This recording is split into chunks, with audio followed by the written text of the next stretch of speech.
All right, so that was okay.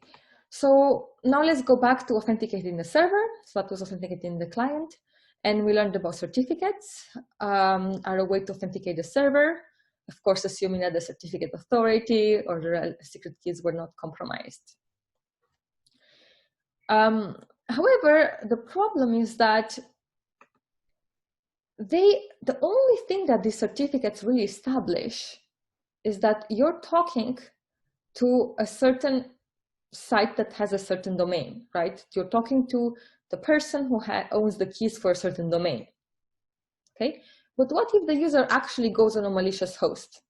Okay, so what if the user actually visits a malicious host, but a malicious domain, but it doesn't know that it's a malicious host? What if that host, everything that they display to you looks like the Bank of America, but is not, right? That the certificates wouldn't catch. And these are called phishing attacks, okay? So basically, in a phishing attack, the attacker creates a fake website that appears very similar to a real one, okay? It creates a fake website, and the attacker can obtain a certificate for that fake domain, okay? It's not the domain that the user wants to go to. It's not Bank of America. Maybe it's just Bank of America without letter, okay? But an attacker can actually obtain a certificate for that domain because it's a different domain, right?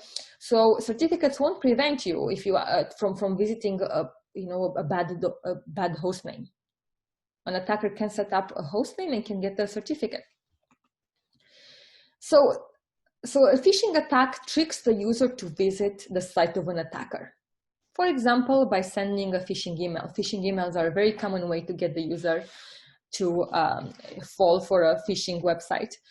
For example, you get an email saying, oh, there's something wrong with your bank account, please log in and fix it, or specify this information, and you click on the URL from your email and you go to, and it takes you to the attacker's fake bank account.